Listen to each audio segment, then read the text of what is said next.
3 Hell Riders, 4 Falcon Wrath Aristocrats, and 3 Thunderwall Hellkites. And he's got the burn package. Facing him is Patrick King with Jund midrange, and pretty classic build. Now, a couple interesting things to note about this particular list.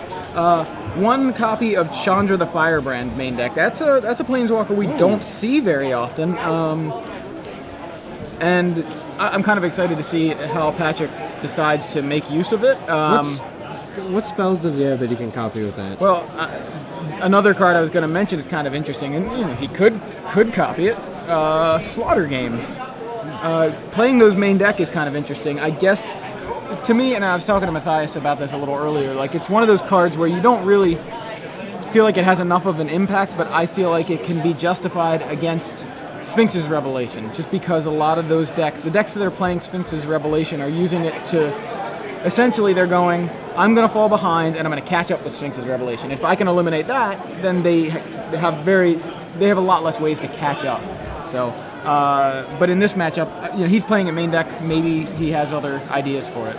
So we'll based on the shuffling, it looked like Patrick, who was on the play, took a mulligan. It did look like that to me as well. So, and he starts off with an Overgrown Tomb into Rootbound Crag into Farseek. So here, he's doing his fixing, he's doing his accelerating. This is the perfect game plan for John. Wes starts off with a turn 1 Swamp into a Diagraph Ghoul. Equally good from his side of the board, but anytime your opponent plays Farseek, it's, obviously it's not Time Walk, but it's very difficult when the game plan gets upped by 1 turn. Sure, yeah, it's like your opponent is playing a turn or 2 ahead of you all the time. Like, we see from Wes a Knight of Infamy and a swing with the Diagraph Ghoul. And land number 4, Vampire Nighthawk. So it turns out Patrick didn't necessarily need the acceleration to 4. No, not yet. If he gets to 5 a turn early with Thragtusk, that's going to be a big deal. And this Vampire Nighthawk's a big deal right now, too. Yeah, it's going to put the brakes on unless Wes can deal with it, which he does. Searing Spear takes it out, and both guys get in, so this is an attack for 4 here from Wes. Land Thragtusk, right? And that's the plan that Patrick would like to execute. He's got half of it, land, and there's the other half, Thragtusk. So didn't get the full effect. He had to pay 2 life for the Overgrown Tomb, but it's enough. Gaining that life, having a blocker here, and then still having a blocker even if you trade. If you sign up for standard box number 10. And unlike the last round, Wes does not have the Mark of Mutiny effects to just take the Thragtusk and get in there. And none, besides 2 Zealous Conscripts in the board, that's his only effect.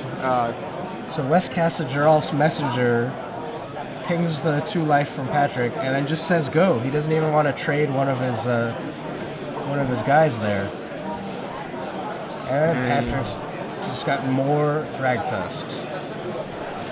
Yeah, he thinks, all right, if you didn't want to attack into my 1 Thragtusk, I'll play another one, leave it back, and then I'll attack you with this first one here. So Patrick up to 19. Wes Wise does not have a lot he can do here. We see some black creature spells in his hand. Yeah, I see a Geralf's Messenger. I see, I think, another Knight of Infamy. And maybe a couple of lands. Does that look like to you? Hard to tell. I mean, the Messengers are okay here because now that his first one's untapped, he can trade with the Thragtusk. Yeah. Well, he's gonna get in there with it. Yeah, Patrick not going to block the Messenger here. He's going to fall to 15. And Messenger number 2. I'm sorry, I think, yeah, there we go. Falls to 13 from the second Messenger.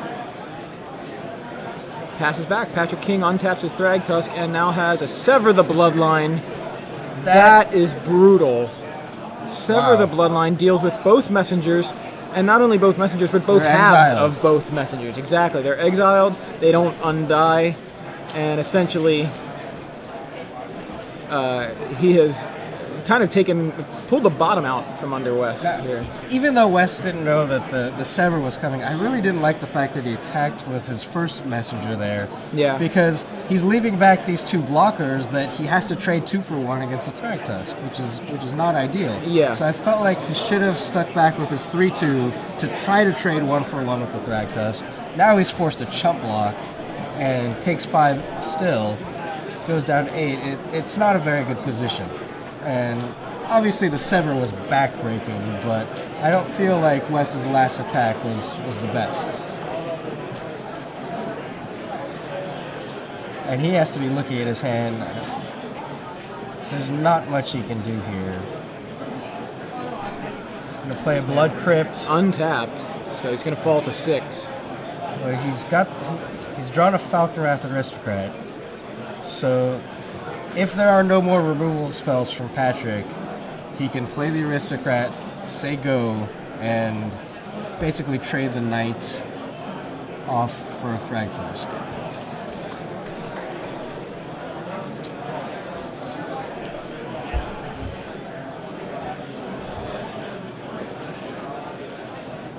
So there's a pause here. Yeah, it looks like so he's decided on the Aristocrat and he is swinging. He's gonna attack. So should knock Patrick to 9 here, and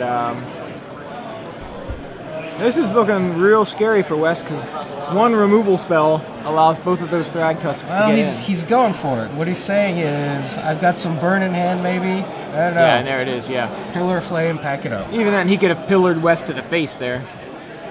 It didn't really matter. So Wes Wise falls in game 1. That was a tough combination. Removal spells and Thragtusk. Obviously, the Jund deck, that's what it wants to do. Yeah. And what is he going to want to do post-sideboard here, Joey? He's actually, I mean, his main deck's already pretty well set up. I think he could bring in another Bonfire. He's got a couple copies of Rolling Tumbler, which are reasonable against like the smaller guys that the zombie decks have. Now we know that they have bigger guys too. Thundermaw Hellkite laughs at Rolling Tumbler, but a lot of the little guys. Notably, West didn't have any of those cards. He didn't in that game. He didn't have the Thundermaw. He did have the Aristocrat, but that wouldn't have died to. He didn't have the Hell Rider. So, based on what he saw, Patrick. He still has to suspect that those cards are there. Yeah. West was stuck on 3 mana, I believe, for 1 turn. Sure. And when he hit the 4th land, he played the Aristocrat, I think.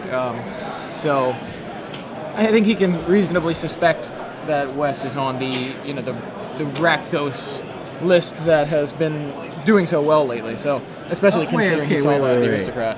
What's up? I just saw a card here on Patrick's sideboard. That has to be a random just challenge troll, like right? like 2 islands said, or something randomly or something like that. So yeah, tell people what he's got here. Patrick has 2 copies of Worldfire in his sideboard. I mean, that card's banned. Why don't you put Worldfire up on the screen for us, Jesse? Because we're trying to figure out how this fits into Patrick's game plan, or if it's just a troll. Look, that card's banned in EDH. That's how powerful that is.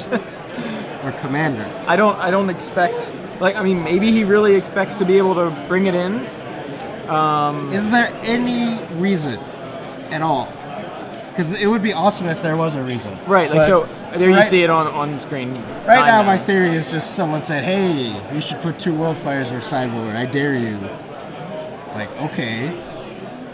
Meanwhile, Wes's sideboard, he's got a bunch of kind of utility cards. Nothing that really stands out as super good in any matchup, but he's got Nighthawks, Victim of Night, Bonfire, Zealous Conscript, Appetite for Brains, and Cremate.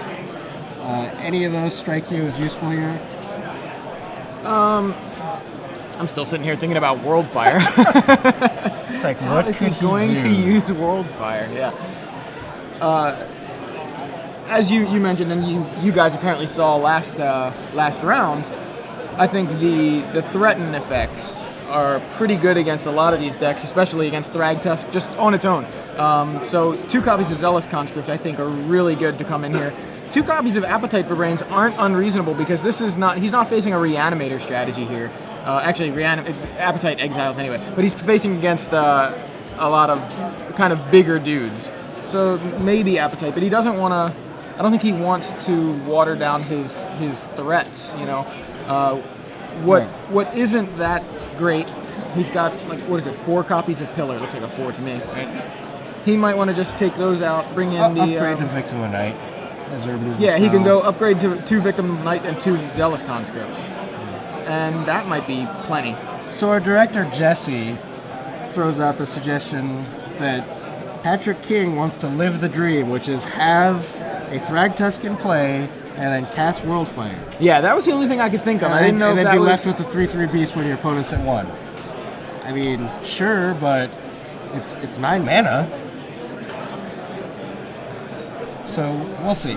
I don't imagine he brings it in against this particular deck No. anyway. He may be thinking, if I can do this on one of those long games. So he does. West did bring in the Appetite. Yeah, he's going to preemptively get rid of probably a Thragtusk, but he cannot like what he sees there. We see Garruk, Primal Hunter, Mizium Mortars, Bonfire of the Damned, Farseek, Abrupt Decay, Thragtusk, and Dragon Skull Summit. Can't take either Bonfire or Mizium Mortars Right. with the Appetite because both of the converted mana costs are they're 2 and 1. Yeah. Or 2 and 2. 2 and 2. Yeah. So he goes for the Thragtusk, which he really has to. Like, Garruk might be a concern, but he should have enough creatures and/or burn that it isn't. But now he's going to have to play very carefully around all of those board sweepers that we just saw. So Pillar of Flame from Patrick takes out the Diregraph Ghoul, exiles it.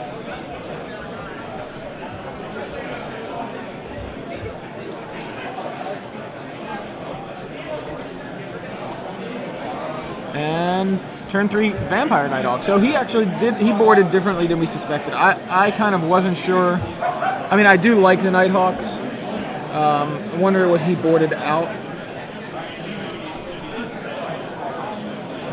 So Patrick's got a Cavern of Souls, but unfortunately he cannot make green mana with that to pay for Farseek, which is currently stranded in his hand. Yeah, he's unable to jump the curve like we saw him do last game. So just a lone Vampire Nighthawk on the board. And Westwise drops a Falconwrath Aristocrat onto the board and swings in with both Vampires. Connecting for 6 here, gaining 2 life. And Patrick is on quite a clock right now. I thought maybe Patrick should have used Mizium Mortars on the Nighthawk last turn. Yeah, he decided not to. There you see Pillar of Flame from Patrick to try to take out the Aristocrat, and Wes, in response, sacrifices the Nighthawk to make the Aristocrat indestructible. Pillar hits it, but doesn't kill it. And, yeah, because if he had done the Mizium Mortars on the Nighthawk last turn, he would have taken 4 from the Aristocrat, and he could have gotten rid of the Aristocrat with his burn spell this turn. Yeah. But now, as long as Wes can... Oh, Wes is out of creatures. Yeah, he's unable to add any more threats to the board, which... So now he's going to lose... Yeah, he's going to lose his Aristocrat. Yeah, there's the Mizium Mortars for the Aristocrat, and the board is again clear. Patrick, if that life total is correct, is at 8. And now falling to 3, West with a Brimstone Volley, and shows him the Steering Spear. Okay. I was gonna say he was out of creatures, so he had to have burn spells. That's what I was trying to eventually get to that. I was trying to get the play-by-play in too. But West being out of creatures and not playing a land there should tell you exactly what he has, and that was the burn spells. He showed us before I could tell you. Brimstone Volley followed up by a Steering Spear. Yeah, and, I still think Patrick probably had missed opportunity there. If he Mizium Mortars the Vampire Nighthawk. Yeah. I mean, his hand is just kind of all burn plus Garruk. Yeah. So eventually he's going to have to kill it anyway, and he wasn't really in a position where he could wait to get value out of either Mortars or Bonfire.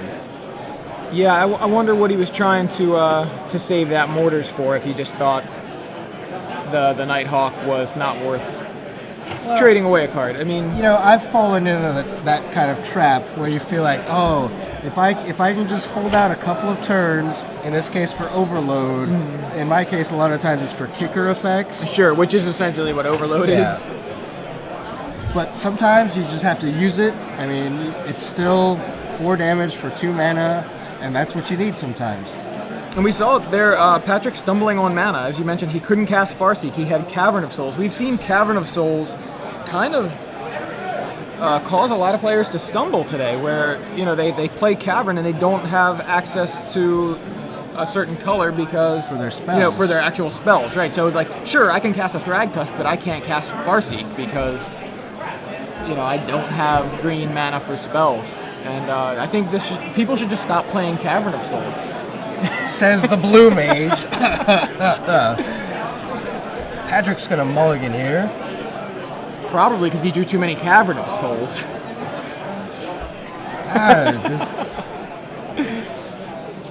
No, obviously. Big pen. Yes, it is. Obviously, I'm kidding to some degree, but we have actually seen it cause players to stumble. No, I think that's a legitimate concern you bring up. Maybe there's been too much of an overreaction from the Cavern crowd. Now, Patrick's only playing 2, but Wes is playing 4 of them in his deck. Yeah.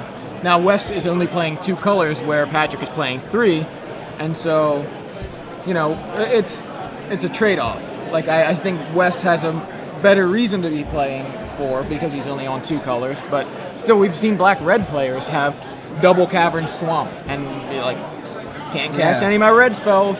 And it can really cause a lot of problems if you don't think ahead to what you might need. Yeah. If you just play it out early, name zombies by default in this deck, and you might need red for a vampire, or a dragon, or a demon. And the thing is, mana is so consistent these days that you are so infrequently punished. You take it for granted. But yeah, and you do. You take it for granted, and then there's going to be cases where you are punished, and you saw there. He was slightly punished there just from not being able to cast Farseek. Who knows what he would have been able to get up to if he could have cast Farseek. Now, we think the misplay may have been just not using Mizium Mortars on the Nighthawk, and that's valid. So, but he's got the Farseek on turn 2 this game. Yes, we are now underway, game 3. Both players with just land drops for the first 2 turns, but Patrick has a Farseek for his second turn. And then we've got a game rule violation here.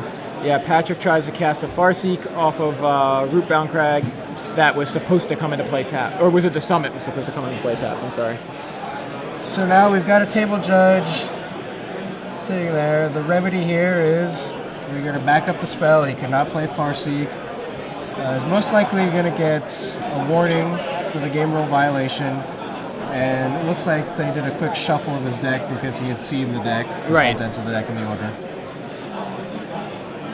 Yeah, that's another thing. With these mana bases, you need to really pay attention to what's supposed to come into play tapped and what's supposed to come into play untapped. And it's kind of confusing when a lot of these lands, like the red-black lands, they have half red, half black. And they look kind of similar. Yeah, the Blood Crypt and the Rakdos Guildgate here look very similar. Obviously, their color schemes are going to be similar. They're supposed to. They're both red-black lands. But if you're like, I play Dragon Skull Summit and think it's a Blood Crypt, and then you put your Rootbound Crag into play untapped, you end up with a situation like we just saw. So you have to pay close attention to what lands you actually have. And now Patrick can play his Farseek. Yes. He also plays an Overgrown Tomb tapped for the land for his turn and gets another one. So he should be good. He's got all his colors now. And Wes Wise has come out with nothing.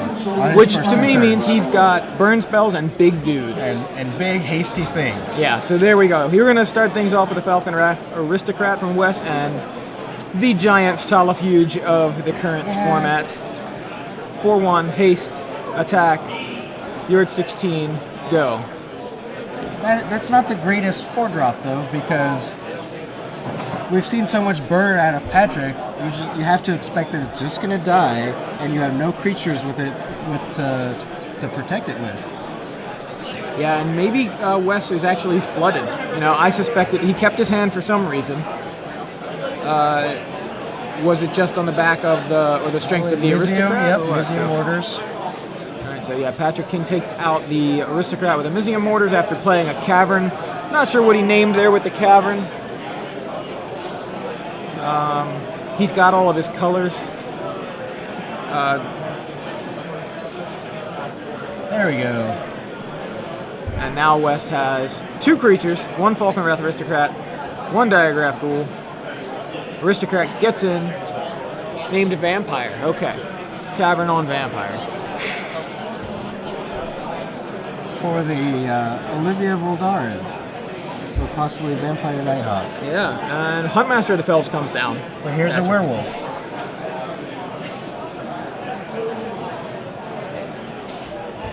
And Patrick passes back to Wes.